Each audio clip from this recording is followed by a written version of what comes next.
जो लोग मेरे इस चैनल पर नए हैं या फिर मेरा ये वीडियो किसी और सोशल मीडिया प्लेटफॉर्म पर देख रहे हैं, वो मेरा YouTube channel political Tamasha with doctor Arshi को सब्सक्राइब करके वहां पे लगी बेल आइकॉन को जरूर दबा दें ताकि आपको हमारे आने वाले हर वीडियो की अपडेट्स एकदम टाइम पर मिलती रहे।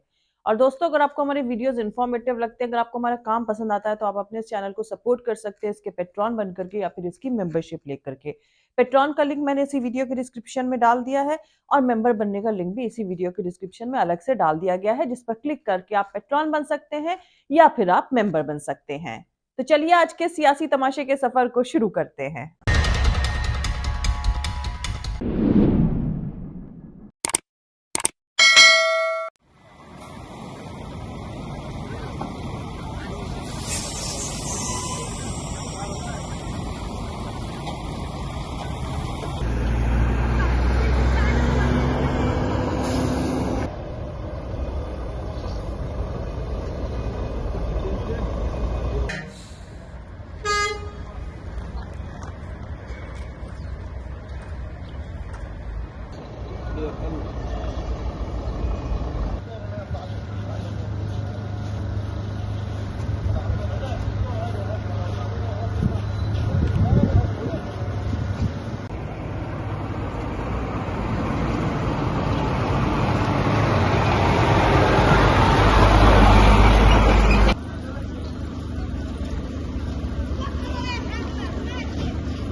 दोस्तों, कई इजरायली पत्रकार लिख रहे हैं कि मरने वाले इजरायली सैनिकों की तादाद 2985 सैनिकों से कम नहीं है और जख्मियों की तादाद तकरीबन 11600 है।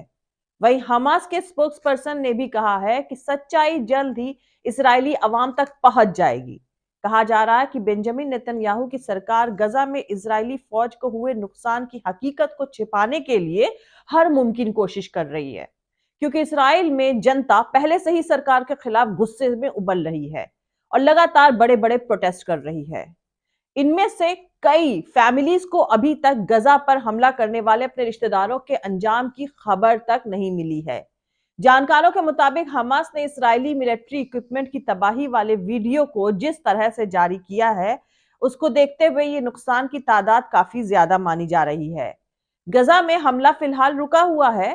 इस्राएली सेना कई दिनों से आगे नहीं बढ़ पा रही है और नॉर्दर्न गजा में कुछ जगहों पर तो उसने पीछे हटना भी शुरू कर दिया है। हाँ, ये बात अलग है कि हॉस्पिटल्स और रिहाइश के इलाकों में बॉम्बबारी जारी है और हर जगह को हमास का अड्डा बताया जा रहा है।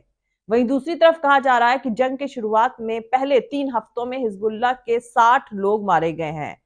इसीलिए हिजबुल्लाह ने बड़े पैमाने पर हमले बढ़ाए और फौजी रडार साइट्स पर हमला किया है। तब से हिजबुल्लाह का नुकसान तकरीबन काफी कम ही रह गया है, 0 के बराबर। दूसरी तरफ इसराइल लगातार अपने सैनिकों को खोता जा रहा है। 8 अक्टूबर 2023 से लेकर 22 नवंबर 2023 यानी 45 दिनों में हिजबुल्लाह की तरफ से इसराइल को पहुंचाए गए नुकसान का ब्यौरा इस तरह दिया गया है। 5 सेटलमेंट्स तबाह कर दिए गए हैं, जिसमें 70,000 सेटलर्स डिस्प्लेस हुए हैं। तकरीबन 320 मिलिट्री साइट्स तबाह कर दी गई हैं और 21 आर्मर्ड व्हीकल्स तबाह हुए हैं। 170 इस्राएली कैमरे, 47 रडार, 3 यूएवी और 77 कम्युनिकेशन सिस्टम तबाह कर दिए गए हैं। दोस्तों, कुछ जानकारों का इसराइल हमास जंग को लेकर यह कहना है कि इसे 3 फेजेस में डिवाइड किया जाएगा। पहला फेज हमास के हाथ में है, ताकि दूसरे फेज में हिजबुल्लाह के हमले की शुरुआत से पहले इस्राएली सेना को जितना मुमकिन हो सके उतना नुकसान पहुंचाया जा सके और गजा के साथ साथ इसराइल के नॉर्थ के इलाकों में भी उसको फंसाया जा सके। कुछ जानकारों की माने तो ये जंग कई सालों तक चलेगी, क्योंकि इसका मकसद धीरे धीरे इसराइल को उलझाते हुए लगातार नुकसान पहुंचाते हुए अपने मकसद को हासिल करना है। इसराइल ने कहा था कि इस बार हमास को खत्म करे बिना लौटेंगे नहीं। 49 दिनों तक हवाई हमले और जमीनी हमले दोनों पर भयानक हमले करे गए। हॉस्पिटल्स, रेफ्यूजी कैंप्स और इंटरनेशनल मीडिया के पत्रकारों तक पर हमले करे गए, उनकी हत्याएं करी गईं। कल तक सीज फायर से इनकार कर रहे थे कि इससे हमास को सांस लेने की और रीऑर्गेनाइज होने का मौका मिल जाएगा। फ्यूल तक नहीं आने दे रहा था इसराइल गाजा में कि हमास अपने हमलों के लिए इसे इस्तेमाल करेगा। कल तक इसराइल दावा कर रहा था कि हमास के मिलिट्री कमांडर अबू शनावर को टनल में घेर लिया गया है, मार गिराएंगे। अब सीज फायर कर लिया है। 150 से ज्यादा फिलिस्तीनी कैदी छोड़ेगा, फ्यूल और राहत का सामान भी आने देगा। और इधर हमारा टॉमी मीडिया बता रहा है कि हमास डर गया। तमाशेबाज टॉमी मीडिया ने अपने पैनल में एक मौलाना को बैठा रखा है, जैसे ये मौलाना जंग का बड़ा जानकार है। सोचिए, 5-10 हजार लेकर गाली खाने वाले मौलाना को जंग के बारे में क्या जानकारी होगी। कभी कभी तो समझ में नहीं आ रहा है कि इस तरह का सर्कस देखकर हंसूं या रोऊं। खैर, नए भारत के मिडिल क्लास के बड़े हिस्से को इससे ज्यादा एनालिसिस यानी विश्लेषण समझ पाने की हैसियत भी अब नहीं रह गई है। दोस्तों, एक हिंदी फिल्म में कांचा सेठ समंदर किनारे के मांडवा गांव को नशे का अड्डा बना देता है इस तरह की तस्करी के लिए। दरअसल नए भारत की बात करें तो मणिपुर और फिलिस्तीन की गजा पट्टी में कोई ज्यादा फर्क नहीं है। मणिपुर नेचुरल मिनरल से मालामाल है तो गजा नेचुरल गैस से। दोनों ही जगह पर आम लोगों पर जुल्म और उनके कत्लेआम हो रहा है। कांच के महल में रहने वाले कांचा सेठ अपनी जमीन, वतन और रिसोर्सेस पर कब्जा जमाने की खिलाफत करने वाले को निशाना बना रहा है।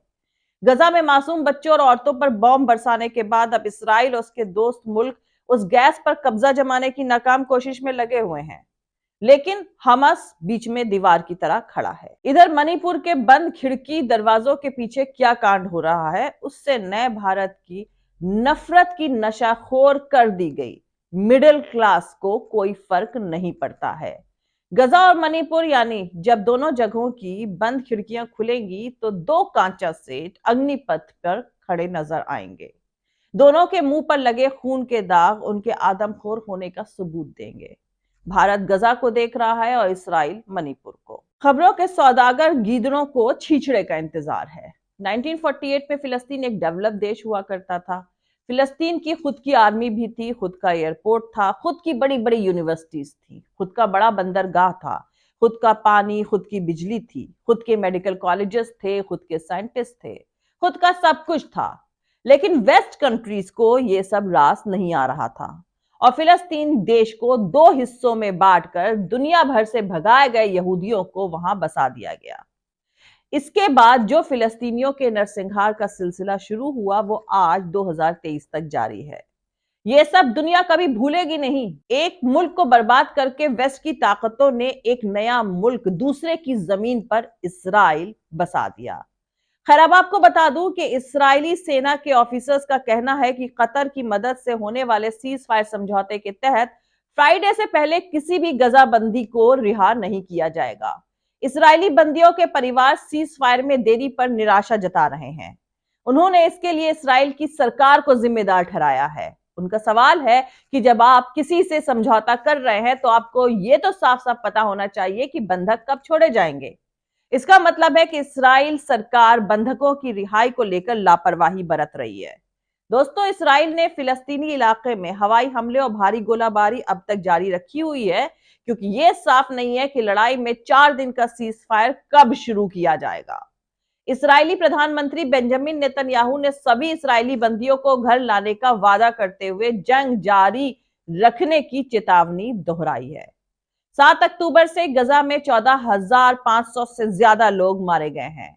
इस्राएल और हमास के बीच जंग रोकने के समझौते का सही वक्त अभी भी क्लियर नहीं है। अमेरिकी और इस्राएली ऑफिसर्स ने इशारा किया है कि यह फ्राइडे को शुरू हो सकता है। फ्राइडे यानी आज का दिन। अमेरिकी नेशनल सिक्योरिटी काउंसिल के स्पोक्स पर्सन एड्रियन वॉटसन ने अमेरिकी मीडिया को बताया है कि अमेरिका को उम्मीद है कि रिहाई फ्राइडे सुबह से शुरू हो जाएगी। इससे पहले एक इस्राएली नेशनल सिक्योरिटी एडवाइजर ने कहा था कि फ्राइडे से पहले किसी भी बंदी को रिहा नहीं किया जाएगा। इस्राएली नेशनल सिक्योरिटी काउंसिल के चीफ तजाची हानेगबी का कहना है कि 23 नवंबर को कोई सीज फायर नहीं होगा। हमास की तरफ से अभी तक कोई बयान नहीं आया है, लेकिन इस्राएल कह रहा है कि फिलहाल हमास की तरफ से रुकावट है। इस्राएली प्रधानमंत्री कार्यालय के सूत्रों के हवाले से इस्राएली मीडिया ने बताया है कि बंधकों की लिस्ट हमास ने नहीं दी है और समझौते पर भी अभी तक सिग्नेचर नहीं करे हैं। इस्राएली बंधकों के रिश्तेदारों का कहना है कि उन्हें इस देरी के बारे में अपडेट नहीं किया गया है और उन्होंने मीडिया के जरिए से ही इसके बारे में सुना है। तमाम इस्राएली परिवारों को लगता है कि सरकार जंग की खबरों को जरूरत से ज्यादा छुपा रही है।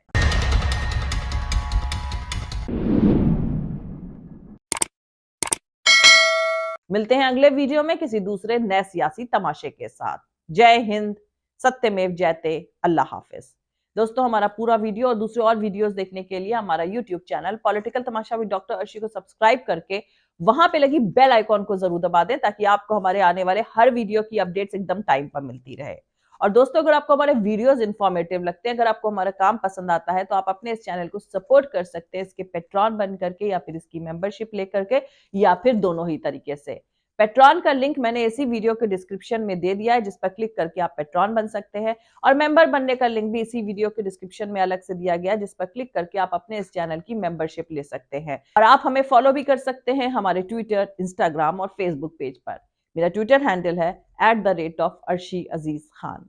Thank you. मिलते हैं अगले वीडियो में।